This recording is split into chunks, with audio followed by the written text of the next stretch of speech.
Guys welcome to Start Coding channel. और आज का वीडियो बहुत ही ज़्यादा इंटरेस्टिंग होने वाला है क्योंकि आज हम देखने वाले हैं स्ट्रक्चर ऑफ सी प्रोग्राम। ये जो लिखा हुआ है ना, ये स्ट्रक्चर बेसिकली है क्या, क्योंकि हमने इसको स्ट्रक्चर को समझा नहीं था। क्योंकि लास्ट वीडियो जो था वो हमारा किस चीज़ के ऊपर था कि वीएस कोड को इंस्टॉल करना, वीएस कोड के अंदर एक कंपाइलर को इंस्टॉल करना और उसके बाद अपना प्रोग्राम चला के देखना, रन करके देखना कि हमारा जो है सेटअप कंप्लीट हो गया या नहीं हुआ प्रोग्राम्स लिखने के लिए सी के, है ना। तो वो हमारा कंप्लीट हो गया था, वेरीफाई हो गया था, हमने एक यहाँ पर एग्जीक्यूटेबल फाइल बना ली थी अपने प्रोग्राम से। बट हमने समझा नहीं था कि ये लिखा क्या है यहाँ पे। बेसिकली सिर्फ मैंने बोला था कि चला के देखो, अगर आउटपुट आ जाती है तो मुझे बताओ कि आउटपुट आ गई है सही से, ठीक है। तो गाइस कमेंट सेक्शन में जरूर कमेंट करके मुझे बताना लास्ट वीडियो को देख के अगर किसी ने प्रोग्राम को रन किया है और उसकी आउटपुट सक्सेसफुली जनरेट हो गई है, यानी कि आपको सक्सेसफुली वीएस कोड भी इंस्टॉल कर लिया, आपने कंपाइलर भी इंस्टॉल करनी है, मुझे काफ़ी खुशी होगी, ठीक है। अब हम आगे बढ़ते हैं इस वीडियो में और आज हम बात करेंगे स्ट्रक्चर ऑफ सी प्रोग्राम की। बेसिकली क्या स्ट्रक्चर होगा हमारे प्रोग्राम का, ठीक है। तो चलिए यहाँ पे हम स्टार्ट करते हैं। देखो, अब यहाँ पे जब सी प्रोग्राम की बात हो रही है ना गाइज यहाँ पे, तो इसका स्ट्रक्चर समझना बहुत ज़्यादा इंपॉर्टेंट है आपके लिए। और एक बार समझ में आ गया फिर आपको कोई भी डाउट नहीं होगा और आने वाले वीडियोस में धीरे धीरे आपको चीज़ें और भी अच्छे से क्लियर होंगी जैसे जैसे हम टॉपिक्स में आगे बढ़ेंगे। बट आज हम सीख रहे हैं structure of a C program, ठीक है। अब यहाँ पे देखो, सबसे एक नंबर लाइन पे अगर मैं आ जाऊँ फर्स्ट लाइन पे, तो यहाँ पे आपको कुछ दिख रहा होगा। बेसिकली क्या है, हैश इंक्लूड करके कुछ लिखा हुआ है। ये जो हैश इंक्लूड करके लिखा हुआ है और उसके बाद स्पेस है, फिर स्पेस के बाद यहाँ पे आप देखोगे यहाँ पे क्या लिखा हुआ है, stdio.h। अब यहाँ पे ये क्या लिखा हुआ है इसका मतलब मैं आपको बताता हूँ। इसको बोलते हैं हम प्री प्रोसेसर स्टेटमेंट्स, ठीक है। ये क्या है, हमारी प्री प्रोसेसर स्टेटमेंट है। Basically pre processor, header files बोलते हैं इसको। हेडर फाइल्स देखो यहाँ पे डॉट एच है ना, डॉट एच मतलब हेडर फाइल्स, डॉट सी मतलब सी फाइल्स, डॉट एक्सी मतलब एग्जीक्यूटेबल फाइल्स। तो यहाँ पे जब मैं डॉट एच बोल रहा हूँ तो इसका मतलब क्या है, हेडर फाइल। अब ये तो पता लग गया हेडर फाइल है ये। बेसिकली क्या है, कौन सी हेडर फाइल है, stdio.h।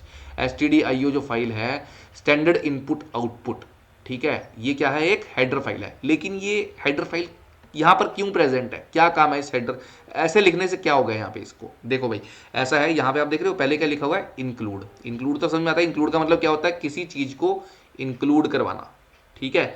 अब यहाँ पे जब मैं हैश इंक्लूड लिखता हूँ तो इसका मतलब है कि मैं ये बोल रहा हूँ कंपाइलर को कि इसमें इंक्लूड कर दो किसको, stdio.h एक फाइल है पड़ी हुई हमारे पास, ठीक है। वो कहाँ पड़ी है ये मत पूछना, ठीक है, क्योंकि हम क्या कर रहे हैं यहाँ पे, सी हमने इंस्टॉल करी है तो ऑटोमेटिकली हमारे पास कुछ फाइल्स भी इंस्टॉल होती हैं, उसमें एक फाइल हमारे पास यहाँ पे ऑटोमेटिकली आ गई है, ठीक है। वो फाइल हमें अभी नहीं देखने की जरूरत है कहाँ पड़ी है, ठीक है। वो फाइल सी जब हमने इंस्टॉल करी तो उसके अंदर आ गई है बेसिकली, ठीक है। तो यहाँ पे stdio.h एक हेडर फाइल है बेसिकली, ठीक है, जो कि हम क्या बोल रहे हैं, कंपाइलर को क्या कर दो, इंक्लूड कर दो हमारे प्रोग्राम में, ठीक है। और इसको प्री प्रोसेसर सेक्शन क्यों बोलते हैं, इसको प्री प्रोसेसिंग सेक्शन क्यों बोलते हैं, यहाँ पे हमने प्री प्रोसेसर को इंक्लूड कराया। प्री प्रोसेसिंग सेक्शन इसको इसलिए बोलते हैं क्योंकि ये सबसे पहले नंबर पे लाइन लिखी है ना गाइज, और यहाँ पे क्योंकि ये एक फाइल है, जैसे ये डॉट सी एक फाइल है ना, इसमें कुछ कोड लिखा हुआ है, इसको जब मैं रन करूंगा तो यहाँ पे प्रिंट हो जाएगा ना माई फर्स्ट प्रोग्राम। इसी तरीके से ये भी एक stdio.h यहाँ पर एक फाइल है। ये फाइल मैंने क्यों दी है, ये मैंने फाइल कंपाइलर को बोला है कि यहाँ पे इंक्लूड करा कर रख दो। अब कंपाइलर क्या करेगा, इस फाइल को रन करेगा। रन करेगा मतलब कि प्रोसेस करेगा, किसी भी चीज को प्रोसेस करना कंप्यूटर में, रन करना मतलब प्रोसेस करना। प्री प्रोसेसर मतलब क्योंकि ये प्रोग्राम जो लिखा है ये बाद में प्रोसेस होगा, ठीक है, और ये पहले हो रही है फाइल प्रोसेस, इसीलिए क्या है, प्री प्रोसेसर, ठीक है, क्योंकि ये पहले प्रोसेस हो रही है। तो प्री प्रोसेसर सेक्शन होता है ये, प्री प्रोसेसिंग सेक्शन भी बोल सकते हो आप इसको, ठीक है। अभी जो प्री प्रोसेसिंग सेक्शन है यहाँ पे हमने क्या लिख दिया, इंक्लूड stdio.h। जब इस तरीके से लिखूंगा तो ये हेडर फाइल को क्या करेगा, प्री प्रोसेस करेगा, इसको रन करेगा। अब इसको क्यों रन करेगा उसके बारे में भी आगे जरा बात करते हैं, आगे बढ़ते हैं। समझ में आ गया, pre processor section header files का, ठीक हो गया, इंक्लूड लगा के। चलो जी, कंपाइलर को समझ में आ गया कि यहाँ पे इस फाइल को रन करना है, हेडर फाइल को, तो वो इसको रन कर देगा। वो आपकी हेडेक नहीं है, कैसे करेगा, रन कर देगा इसको। अब रन क्यों करेगा उसके बारे में भी बात करते हैं अभी। अब आ जाते हैं हम यहाँ पे आगे, ठीक है। अब हम कहाँ पे आगे, मेन में, ठीक है। यहाँ पे आप देख रहे हो नेक्स्ट में क्या लिखा है, इंट मेन, ठीक है। अब इसके अंदर क्या लिखा है, इसको हटा दो अभी, इसको अभी के लिए इग्नोर कर दो, क्योंकि हम इसको सिंपली अभी ऐसे लिखेंगे, इसकी जरूरत नहीं है अभी जो भी इसके अंदर लिखा था बेसिकली, ठीक है। इतना समझो अभी। अब यहाँ पे क्या लिखा है, मेन, ठीक है, यानी कि नेक्स्ट हमारा क्या होता है, मेन फंक्शन। ये क्या है हमारा मेन फंक्शन, इसको फंक्शन बोलते हैं। फंक्शन क्या होता है, फंक्शन बेसिकली आप ये लगा लो कि एक ऐसा ब्लॉक, ये देख रहे हो ना, ब्लॉक बनाया करली ब्रेसिस के अंदर, यहाँ पे कुछ कोड लिखा हुआ है, ठीक है। यानी कि जब भी ये मेन फंक्शन जो है कॉल होएगा ना, फंक्शन कॉलिंग बोलते हैं, फंक्शन कॉलिंग आगे वाले ट्यूटोरियल, आने वाले ट्यूटोरियल में देखेंगे। जब भी ये कॉल होएगा मेन फंक्शन, ठीक है, जो कि हमारा एक फाइल को रन करने में, कोई भी सी की फाइल है main dot c, add dot c, addition करने के लिए कोई और फाइल मैंने बना ली ललित डॉट सी, जो भी फाइल मैं बना रहा हूँ उसको जब हम रन करते हैं तो ये मेन फंक्शन ही ऐसा फंक्शन है जो हमारा क्या करता है, कॉल होता है यहाँ पे बेसिकली, ठीक है। प्री प्रोसेसर स्टेटमेंट्स के बाद यहाँ पे हमारा जो है मेन फंक्शन है वो कॉल होता है, उसी के अंदर सारी प्रोसेसिंग हमारी होती है, बाकी जो भी चीज़ें हैं वो सब इसके अंदर ही लिखी जाएंगी, ठीक है। तो ये क्या है, मेन गेट, ये मेन गेट है, बोलते हैं ना एक मेन गेट होता है, ठीक है। कोई हॉल है, कोई बहुत बड़ा कोई जगह है, वहाँ पर क्या है, एक मेन गेट होगा, उसके अंदर हो सकता है बहुत सारे गेट हों, लेकिन एक एंट्री करने का प्रोग्राम के एक मेन गेट होता है ना गाइस, एक मतलब एक पर्सन की एंट्री करने के लिए एक मेन गेट है, और निकलने के लिए भी वही मेन गेट है वापस, ठीक है। लेकिन उसके अंदर अलग अलग गेट है अंदर जाने के लिए और जगहों पे, लेकिन अंदर जाने के लिए एक मेन गेट है, वापस बाहर भी उसी गेट से आना है। इसी तरीके से यहाँ पे हमारा जो सी प्रोग्राम है, इसकी एंट्री यहाँ पर जो होती है हमारी मेन से होती है डायरेक्ट, ठीक है। कहाँ से होती है, मेन से। ये तो हो ही गई प्री प्रोसेसिंग स्टेटमेंट, लेकिन एंट्री कहाँ से होगी हमारी, मेन से बेसिकली, ठीक है। मेन से एंटर करेगा वो कंपाइलर हमारा, ठीक है। और यहाँ पे आके सबसे पहले मेन के अंदर आकर के जब ये चीज़ें ऊपर की रन हो जाएंगी, इसके बाद मेन में एंट्री करेगा, और मेन के अंदर आकर के वो देखेगा कि क्या करना है। तो यानी कि हमें जो अपना प्रोग्राम रन करना होता है ना बेसिकली, वो हम बेसिकली कहाँ पर लिखते हैं, मेन के अंदर। जो मैंने खुद का अपना कुछ लॉजिक रन करवाना है वो सारा मैं कहाँ लिखूंगा, मेन के अंदर, ठीक है। अभी आपको समझ में आ जाएगा, ये stdio.hb फाइनली मेन के अंदर ही आके काम कर रही है, सारी चीज़ें अभी बारी बारी से आ रहे हैं, तो समझ में आ गया। मेन पॉइंट है फंक्शन का एंट्री पॉइंट, यहीं से ही एग्जिट होंगे, तो मेन के अंदर ही सारा काम होता है, ये समझ में आ गई हमारे को। तो यानी कि मेन फंक्शन होता है, ठीक है। उस मेन फंक्शन के अंदर जो ये क्या है, ये मेन फंक्शन यहाँ पे मैंने बनाया, और ये क्या है, इसकी बॉडी, ये वाली इतनी क्या है, बॉडी, इसकी फंक्शन की बॉडी भी होती है, ठीक है।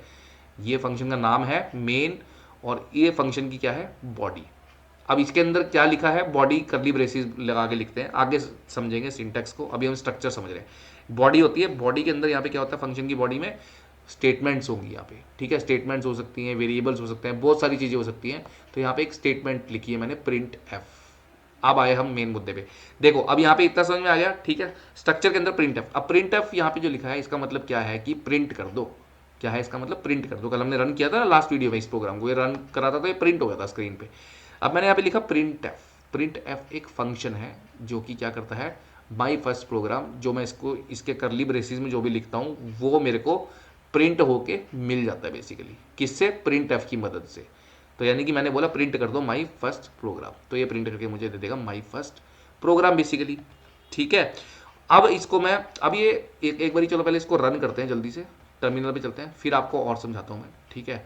चलिए टर्मिनल पे आ जाते हैं पहले, और यहाँ पे आके मैं इस फाइल को कंपाइल कर देता हूँ और इसको फिर रन करते हैं, ठीक है। एक बार यहाँ पे चल जाए ये, फिर आपको समझाता हूँ बेसिकली इस हेडर फाइल का क्या रोल है हमारे प्रोग्राम में, ठीक है, क्यों लगाई मैंने ये। चलिए अब मैं यहाँ पे रन करता हूँ, और यहाँ पे मुझे रन करने के लिए क्या करना है, जीसीसी लिखना है, कंपाइलर जो कि हमने इंस्टॉल किया था उसका नाम, ठीक है। और उसके बाद मेरे को क्या लिखना है यहाँ पे, मेन डॉट सी जो मेरी फाइल का नाम है, और इसको एंटर कर देना है। इससे ये क्या हो जाएगी, कंपाइल कर देगा इस प्रोग्राम को ये, ठीक है जी। इसको कंपाइल कर दिया।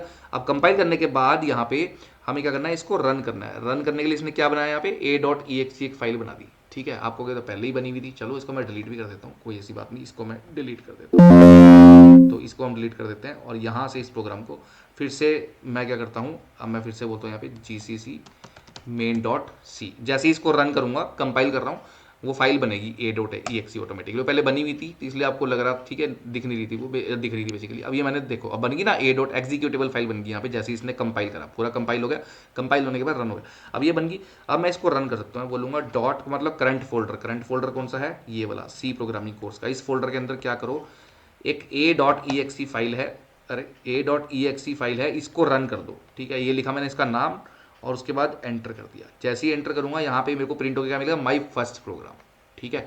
अब यहाँ पे ये देखो, ये प्रिंट हुआ ना माई फर्स्ट प्रोग्राम, ठीक है।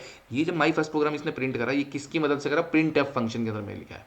अब ये प्रिंट एफ फंक्शन कहाँ से आ रहा है, इस फाइल में से, जो इसने इसको इंक्लूड कराया, यानी कि इस फाइल के अंदर जो भी कुछ लिखा हुआ था ना, ये फंक्शन भी इस फाइल के अंदर था लिखा हुआ बेसिकली। नहीं यकीन होता भी दिखाता हूँ आपको, ठीक है। तो ये फंक्शन इस फाइल के अंदर था, तभी क्या करा इसने यहाँ पे बेसिकली क्या करा, इसको कंपाइलर ने सबसे पहले इसको प्रोसेस करा, इसको रन करा। इसको रन करने से ये क्या हुआ, इसका मतलब कंटेंट सारे का सारा इस फाइल में इसने इंक्लूड करा दिया बेसिकली। वो आपको दिख नहीं रहा, वो बात अलग है, दिखेगा नहीं, मेरे को भी नहीं दिख रहा, किसी को नहीं दिखता हो, ठीक है, प्री प्रोसेसिंग लेकिन इसकी हो गई थी बैकग्राउंड पे, ठीक होगी। चलिए वो हम देख सकते हैं, लेकिन मैं उसमें नहीं जाऊँगा, ठीक है, हम लोग वो कॉल करके भी यहाँ पे देख सकते हैं फाइलें कौन कौन सी बनती है, बट उन स्टेप्स के अंदर हम नहीं जाएंगे, उसकी कोई ऐसी ज़रूरत भी नहीं है अभी, ठीक है, और ना ही पड़ेगी, ठीक है। बस ये समझिए कि यहाँ पे ये फाइल इंक्लूड है। अब देखो इसका अगर मैं ये फाइल हटा दूँ, अब आपको यहीं से पता लग जाएगा, अगर मैं ये हटा दूँ ना यहाँ से प्री प्रोसेसिंग स्टेटमेंट, ठीक है, और इसको सेव करूँ और फिर से कंपाइल करता हूँ कोड। अब यहाँ पे पहली बात तो क्या होगा, आप देखोगे कि ये जो प्रिंट एफ है, अब यहाँ पे देखना क्या आपको देखने को मिलता है। अब जैसे ही मैं यहाँ पे लिखता हूँ, कंपाइल करना पड़ेगा हर बार, जब भी आपको कुछ चेंज करना है तो आपको कंपाइल करना है। अब देखो इसको रन करते हैं, एक बार कंपाइल करते हैं, आ गया एरर, देखो चला नहीं, वो बोल रहा है इन फंक्शन मेन एक एरर आया, क्योंकि कंपाइलर क्या करता है, पूरे कोड को पहले चेक करता है, जितना भी कोड लिखा है पूरा इसके अंदर फाइल में आपकी, उसको चेक करता है कि उसमें कुछ भी मिस्टेक है, कुछ भी एरर है, तो वो उसको कोई भी चीज़ नहीं मिलती तो आपको उसी टाइम पे एरर दे देगा, उसको रन नहीं करेगा। ये बोल रहा है देखो प्रिंट एफ, क्या बोल रहा है वो यहाँ पे, वो बोल रहा है कि यहाँ पे प्रिंट एफ के नीचे देखो लाइन सी आ रही है बनी हुई, है ना, टर्मिनल में देखो यहाँ पे आ रही है ना, ये बोल रहा है कि यहाँ पे आपने प्रिंट एफ तो लिख दिया, implicit declaration of print F, वो बोल रहा है प्रिंट एफ तो यहाँ पे लिख दिया, ठीक है, लेकिन प्रिंट एफ बोल रहा है ना built in function, built in function जो पहले से प्रेजेंट है, क्योंकि प्रिंट एफ एक फंक्शन है, ठीक है, जिसके अंदर हम ये माई फर्स्ट प्रोग्राम पास करते हैं यहाँ पे और ये प्रिंट कर देता है, ठीक है। अब ये बोल रहा है कि इंक्लूड stdio.h और provided declaration of print F, क्योंकि यहाँ पे हमारे को ना हर एक चीज़ डिक्लेयर करनी पड़ती है अपने प्रोग्राम में, ठीक है, उसके बारे में ये बात करते हैं। यहाँ पे हर एक चीज़ आपको डिक्लेयर करनी पड़ेगी, जब तक आप उसको डिक्लेयर नहीं करोगे कुछ भी प्रोग्राम में अपने आप से नहीं चलेगा यहाँ पे, ठीक है, सिर्फ मेन फंक्शन के अलावा सब कुछ आपको यहाँ पे डिक्लेयर करना पड़ेगा एक बार बेसिकली, ठीक है। तो आपको यहाँ पे क्या करना पड़ेगा, वो बोल रहा है कि इंक्लूड करो या तो इस फाइल को जिसके अंदर ये प्रिंट फंक्शन, नहीं तो खुद से बनाओ। खुद से क्यों बनाए हम, ठीक है, तो हम क्या करेंगे यहाँ पे, खुद से क्यों बनाना है मुझे, क्योंकि भाई प्रिंट एफ एक फंक्शन बना बनाया फंक्शन है, जिसकी मदद से स्टैंडर्ड इनपुट आउटपुट फंक्शंस होते हैं, ये स्कैन, मैं यूजर से इनपुट ले सकता हूँ, मैं प्रिंट करा सकता हूँ, वो सारे फंक्शन कहाँ हैं, इस फाइल में है। इसीलिए मैं यहाँ पे क्या करूँगा, इंक्लूड करूँगा, इंक्लूड, और यहाँ पे क्या लिखूंगा, stdio.h,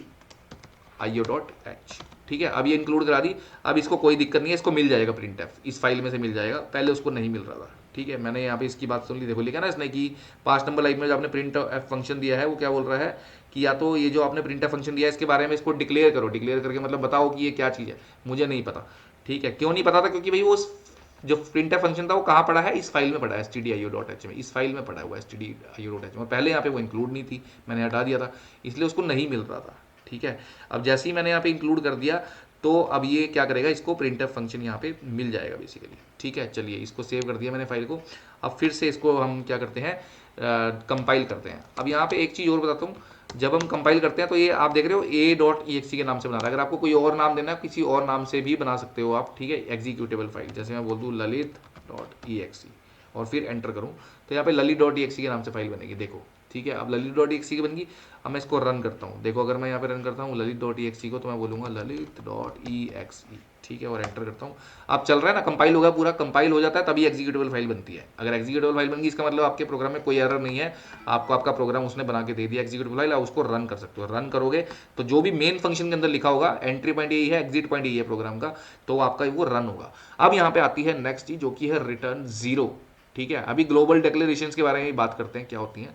अब यहाँ पे रिटर्न जीरो, रिटर्न जीरो मैंने यहाँ पे क्यों लिखा, रिटर्न जीरो यहाँ पे भाई लिखना पड़ेगा आपको, क्योंकि इसके बारे में आगे पढ़ेंगे रिटर्न क्या होता है, ठीक है। एक फंक्शन कुछ रिटर्न करता है, ठीक है, तो वो यहाँ पे आपको लिखना पड़ता है रिटर्न जीरो। जीरो का मतलब होता है यहाँ पे ये जो मेन फंक्शन होता है ना, ये एक तरीके का कोड वर्ड है, ठीक है, सीपीयू को एक तरीके का कोड वर्ड है ये, कि जब इसका मतलब है कंपाइलर जो है बेसिकली क्या कर रहा है यहाँ पे, रिटर्न जीरो। अगर वो इस लाइन तक पहुंच गया तभी तो रिटर्न करेगा ना जीरो, क्योंकि अभी लिखा हुआ है रिटर्न जीरो कर दो। 6 नंबर लाइन पे जैसे ही आएगा तो क्या रिटर्न कर देगा, जीरो। और 6 नंबर लाइन पे आने का मतलब है ये सबसे लास्ट में कहने का मतलब है यहाँ पे आप जितना मर्जी कोड लिख दो, ठीक है, लेकिन वो लास्ट में ही लिखा जाएगा रिटर्न जीरो हमेशा, ठीक है। तो अब यहाँ पे अगर मैं कुछ नेक्स्ट लाइन भी लिख देता हूँ, ठीक है, जैसे माई फर्स्ट प्रोग्राम, और उसके बाद मैं एक और लाइन लिख देता हूँ, one more line before return zero, ठीक है, यही है ना, बिफोर वन मोर लाइन, और यहाँ पे सेमी कॉलन जरूर लगाना है आपको, ठीक है। स्ट्रक्चर में सेमी, इसके बारे में आगे देखेंगे सिंटैक्स के बारे में नेक्स्ट ट्यूटोरियल में, लेकिन यहाँ पे सेमी कॉलन जरूर लगाना है। देखो नहीं तो ये यहाँ पे बोल रहा है कि ये एक्सपेक्टेड बोल रहा है सेमी कॉलन, सेमी कॉलन जब तक नहीं लगाओगे तब तक बात नहीं बनेगी, सेमी कॉलन लगाना जरूर है। इसका मतलब होता है टर्मिनेट हो गई है यहाँ पे ये लाइन, ठीक है, इसको टर्मिनेट लाइन को करना है अपने यहाँ पे, तभी आगे कुछ लिखना है नेक्स्ट लाइन में, ठीक है। अब यहाँ पे देखो प्रिंट एफ मैंने लगाया है, मैंने बोला 1 मोर लाइन बिफोर रिटर्न 0। अब अगर मैं इसको कंपाइल करता हूँ फिर से, ठीक है, तो ये चलेगा। जो चीज़ मैं समझाने की कोशिश कर रहा हूँ वो समझो आप, ठीक है। और उसके बाद मैं बोलता हूँ lali.exe और इसको रन करता हूँ, तो देखो 2 लाइनें प्रिंट होंगी यहाँ पे basically, my first program 1 more line before return 0। यानी कहने का मतलब ये है रिटर्न 0 जो है वो बिल्कुल लास्ट में लिखा जाता है, जब आपका सारा काम खत्म हो जाता है मेन के अंदर ही, ठीक है, लास्ट में लिखा जाता है। अब क्यों लिखा जाता है, क्योंकि ये आपको कंपाइलर यहाँ पे क्या बता रहा है सीपीयू को, 0 एक कोड है बेसिकली, एक कोड है जिससे सीपीयू को पता लगता है कि यहाँ पे सक्सेसफुली जो है आपका प्रोग्राम जो है वो कंपाइल हो गया है, कोई भी एरर नहीं है इसमें। इसका मतलब रिटर्न 0 ग्रेसफुली जो है सब कुछ सही से हो गया है। एग्जिट कर दो प्रोग्राम को, यानी कि बना दो पूरा प्रोग्राम, ठीक है, lali.exe उसने पूरा कंपाइल करके एग्जीक्यूटेबल बना दी, ये इसकी इंडिकेशन होती है। इसलिए यहाँ पे क्या कहते हैं, रिटर्न 0, ठीक है। और दूसरा यहाँ पे 0 हम इसलिए भी दे रहे हैं क्योंकि यहाँ पे इंट लिखा हुआ है, ठीक है। इसके बारे में आने वाले वीडियोस में बात करेंगे, इंट क्यों लिखा है यहाँ पे हम वॉइड भी लिख सकते थे, ठीक है, वॉइड भी लिख सकते थे, लेकिन ये आने वाले वीडियोस का मुद्दा है। और इस तरीके से इसको हटा सकते थे, तब भी ये रन होगा, अब भी ये रन होगा, ठीक है। लेकिन आपको कंफ्यूज नहीं होना है, ये चीज़ें सब आगे सीखेंगे हम, ठीक है। मैं फिर से रन करता हूँ इसको, तो इस तरीके से, और अब मैं इसको रन करूँगा, देखो अभी भी दोनों लाइनें प्रिंट होंगी, कोई एरर नहीं आएगा, जबकि रिटर्न 0 भी नहीं लगाया, ठीक है, फिर भी आ रहा है। लेकिन आप अभी के लिए भूल जाओ इसको, आपको अभी टेंशन नहीं लेनी है इंट और रिटर्न, इसकी टेंशन नहीं लेनी कि यहाँ पे इंट क्यों लिखा है, वॉइड क्यों लिखा है, वो नहीं देखना। आपको यहाँ पे स्ट्रक्चर देख रहे हो आप प्रोग्राम का, तो पता लग गया यहाँ पे मेन एंट्री पॉइंट क्या होता है, हमारा मेन फंक्शन होता है। फाइल का नाम यहाँ पे मेन डॉट्स की रखो ना रखो कोई दिक्कत नहीं है, इसका नाम चेंज भी कर सकते हो आप, ठीक है। इसका नाम लिख देता हूँ मैं यहाँ पे, लेट से फर्स्ट प्रोग्राम डॉट सी, ऐसे भी लिख दूं अगर मैं फर्स्ट प्रोग्राम डॉट सी, तब भी कोई दिक्कत नहीं है। अब यहाँ पे आपको क्या करना पड़ेगा, नाम क्या हो गया, फर्स्ट प्रोग्राम डॉट सी। अब यहाँ पे देखो, अगर मैं यहाँ पे करता हूँ GCC, ठीक है, टर्मिनल में देखो नीचे GCC, और यहाँ पे फाइल का नाम क्या है, फर्स्ट प्रोग्राम डॉट सी, और यहाँ पे बना दो इसका एक एग्जीक्यूटेबल, जो कि मैं बोलता हूँ, ठीक है, फर्स्ट प्रोग्राम डॉट EXE, ठीक है, ये मैंने एक फाइल बना दी। अब मैं इसको करता हूँ यहाँ पे रन, ठीक है। lali.exe भी बना सकते थे, आउटपुट फाइल कोई भी बना लो, उससे कोई दिक्कत नहीं है। देखो इसने .exe फाइल बना दी यहाँ पे, ठीक है। अब इसको मैं रन करूँगा यहाँ पे, तो यहाँ पे मैं बोल दूंगा कि .c, और यहाँ पे क्या नाम बनाया मैंने, जो भी आपको एग्जीक्यूटेबल का नाम देना है वो आप -o करके यहाँ पे दे सकते हो अपने प्रोग्राम के बाद, ठीक है, GCC लिखने के बाद, इस तरीके से। अब मैं इसको रन करूँगा, तो यहाँ पे देखो ये हमारा रन होगा वैसी का वैसी जैसे पहले हो रहा था, ठीक है। तो यानी कि इतना तो आपका समझ में आ गया कि एंट्री पॉइंट और एग्जिट पॉइंट क्या होता है, मेन होता है सी के प्रोग्राम का, ठीक है। और ये क्या होती है, प्री प्रोसेसर स्टेटमेंट्स। अब जरा और आगे चलते हैं, अब यहाँ पे कुछ सब प्रोग्राम्स भी हो सकते हैं इसमें, ये तो हो गया आपका मेन प्रोग्राम, आपका कुछ सब प्रोग्राम्स भी हो सकते हैं। बेसिकली सब प्रोग्राम्स तो हो सकते हैं, लेकिन कोई भी चीज़ अगर आप यहाँ पे कर रहे हो आपको डिक्लेयर करनी पड़ेगी वो, क्योंकि प्रिंट एफ तो आपका यहाँ से आ गया फाइल से, इसको डिक्लेयर करने की जरूरत नहीं है, ठीक है। और कुछ यहाँ पे लिखा नहीं है, 0 लिखा है, उसको डिक्लेयर करने की जरूरत नहीं है, उसके बारे में बाद में बात करेंगे। डिक्लेयर क्या करना पड़ेगा, मान लो मैं यहाँ पे एक वेरिएबल बना रहा हूँ, ठीक है। अब मैं यहाँ पे बोलता हूँ, मान लो मेरे को एक वैल्यू लेनी है प्रिंट में, यूजर से एक वैल्यू लेनी है, एंटर फर्स्ट नंबर, ठीक है। /n का मतलब न्यू लाइन, अगली लाइन में प्रिंट करो, जैसे 1 मोर लाइन नेक्स्ट लाइन में आया ना, इसलिए इसकी मदद से आ रहा है /n की मदद से, इसको बाद में देखेंगे, इसकी भी कोई टेंशन ना लो आप, ठीक है। मैंने बोला प्रिंट एंटर फर्स्ट नंबर, और स्कैन एफ क्या करता है इसके बारे में भी बाद में देखेंगे ज़्यादा, अभी सिर्फ आप ये याद रखो कि जब मैं स्कैन एफ दे रहा हूँ तो स्कैन एफ का मतलब है कि यहाँ पे मेरे को वैल्यू लेनी है एक वेरिएबल में, और वेरिएबल मैंने दे दिया इसको a। अब यहाँ पे देखो कमाल की चीज़, a एक वेरिएबल मैंने लिया, a के अंदर ना, या फिर मैं यहाँ पे x ले लेता हूँ, ठीक है। x के अंदर मैं वैल्यू स्टोर कराना चाहता हूँ नंबर की, यूज़र से लेके, स्कैन एफ का मतलब है यूज़र से लो, ठीक है। यहाँ पे सेमीकोलन लगा देते हैं, अब थोड़ा साफ दिखेगा। लेकिन यहाँ पे देखो x जैसे मैंने दिया, बोल रहा है identifier x is undefined. x identifier के बारे में बाद में बात करेंगे अगली वीडियो में। x कुछ मैंने लिखा है यहाँ पे, बोल रहा है कि अनडिफाइंड, पता ही नहीं उसको क्या है x, इसीलिए यहाँ पे इसको डिक्लेयर करना जरूरी है। अब यहाँ पे ग्लोबल डिक्लेरेशंस का एक आता है यहाँ पे स्ट्रक्चर में, कि आप ग्लोबल डिक्लेरेशंस भी लिखनी होती हैं आपको।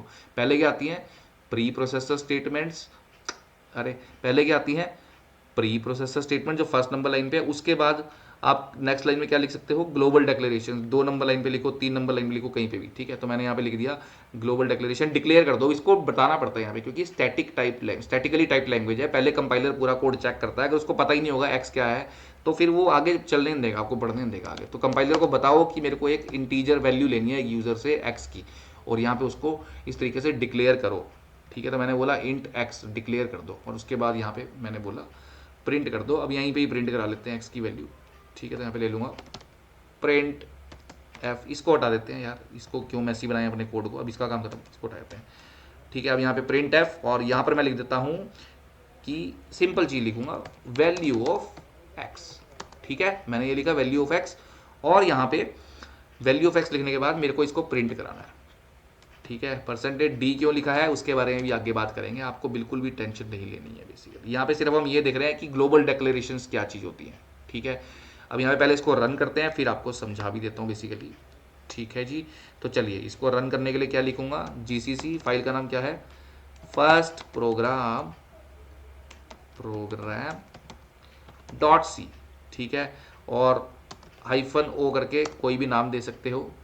ठीक है, नाम देता हूँ, नया नाम बना लेते हैं, कुछ मर्जी है नया नाम बनाना या उसी को ही ओवरराइट करना है आपको, तो सेम फाइल यहाँ पे ओवरराइट हो जाएगी, .exe दे दिया नाम। ठीक है, चलिए दोबारा से इसको कर देते हैं। अब ये मैंने, जब भी आपको इस चीज़ का ध्यान रखना, कंपाइल करना जरूरी है। ठीक है, जब आप ये लिखते हो ना जीसीसी फर्स्ट प्रोग्राम .c, तो इसका मतलब होता है कंपाइल कर रहे हो आप, और कंपाइल नहीं करोगे तो वो पुरानी वाली ही कोड को ही उठाएगा जो पहले उसने कंपाइल करा होगा। ठीक है, उसी को उठाएगा वो, तो इसलिए आपको लेटेस्ट कंपाइलेशन बनानी जरूरी है। अब यहाँ पे लिखूंगा डॉट मतलब करंट फोल्डर, करंट फोल्डर कौन सा, सी प्रोग्रामिंग कोर्स, इसके अंदर क्या रन कर दो, फर्स्ट प्रोग्राम .exe, इसको रन कर दो। चलिए अब जैसे ही रन करूंगा देखना यहाँ पे क्या होता है। मैंने क्या लिखा है, एंटर फर्स्ट नंबर, मेन के अंदर देखो।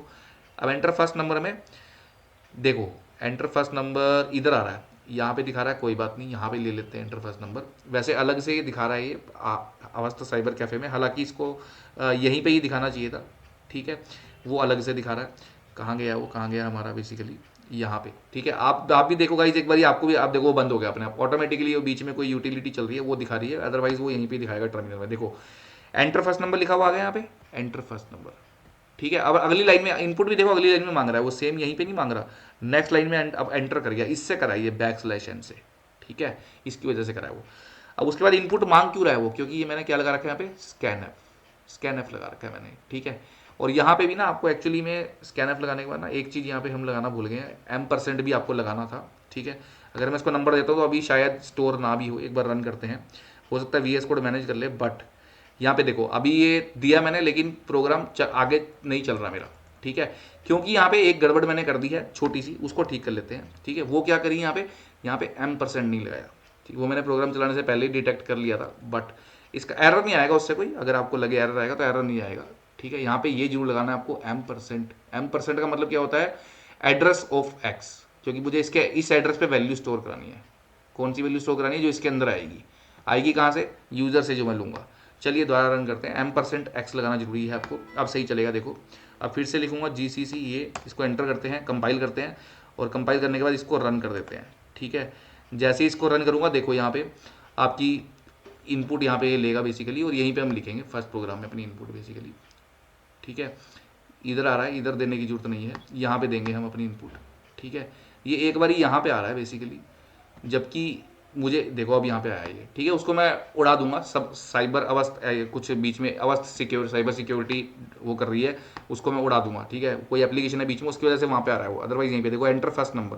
अब मैं इसको देता हूँ 50 दिया, तो देखो यहाँ पे वैल्यू ऑफ एक्स क्या आ गई, 50 प्रिंट होगी ना यहाँ पे। तो यहाँ पे M% आपको लिखना है। M% लिखने का मतलब है कि वैल्यू को क्या कर दो, स्कैन कर दो। इसके बारे में भी आगे देखेंगे, बिल्कुल घबराना नहीं है, अभी सिर्फ हम स्ट्रक्चर देख रहे हैं। स्ट्रक्चर में मैं बात कर रहा हूँ ग्लोबल डिक्लेरेशन की। अब यहाँ पे ये एक्स, यहाँ पे क्योंकि मैंने इसको डिक्लेयर कर दिया था ग्लोबली कि मैं एक्स एक वैल्यू लूंगा, इसीलिए यहाँ पे ये एक्स को जो है मैं वैल्यू ले पा रहा हूँ एक्स के अंदर, और यहाँ पे एक्स को प्रिंट भी करा पा रहा हूँ। नहीं तो इसने एक्स को प्रिंट नहीं करना था, इसने एरर देना था कि यहाँ पे एक्स को क्या करो, डिफाइन करो। अगर मैं इसको हटा दूँ ना यहाँ से, देखो अब यहाँ पे एरर आएगा बेसिकली। ठीक है, अगर मैं इसको हटा देता हूँ तो ये कंपाइल नहीं करेगा, ये मुझे एक एरर देगा बेसिकली यहाँ पे। ठीक है, तो ग्लोबल डिक्लेरेशंस होती हैं, देखो बोल रहा है यहाँ पे एरर आ गया ना, जैसे ही मैंने चलाया, each undeclared entity reported only once, तो ये बोल रहा है यहाँ पे ये क्या है, एक्स अनडिक्लेयर्ड। देखो एरर क्या आ रहा है, एक्स अनडिक्लेयर्ड, तो बोल रहा है कि अनडिक्लेयर्ड है, डिक्लेयर करो। तो डिक्लेयर करने के लिए यहाँ पे इसको ऐसे करके आपको डिक्लेयर करके बताना है कि मेरे को एक इंटीजर एक्स बनाना है बेसिकली।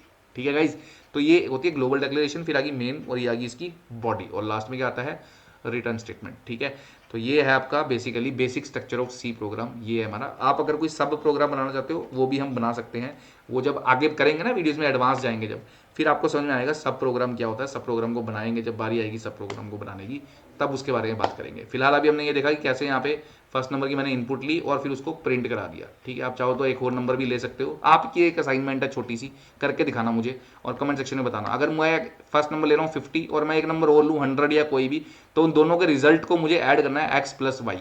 ठीक है, वो मैं कैसे यहाँ पे प्रिंट कराऊंगा, x प्लस मतलब मुझे एक वैल्यू और लेनी है, उसके बाद मुझे एक्स वाई को प्रिंट कराना है। तो वो कैसे कराऊंगा वो मुझे ज़रा बताना गाइज, ट्राई करना एक बार आप लोग। ठीक है, और मुझे बताना कि कैसे पॉसिबल होगा वो चीज़ जो है सी प्रोग्राम से बेसिकली, वो आप करके दिखाना मुझे।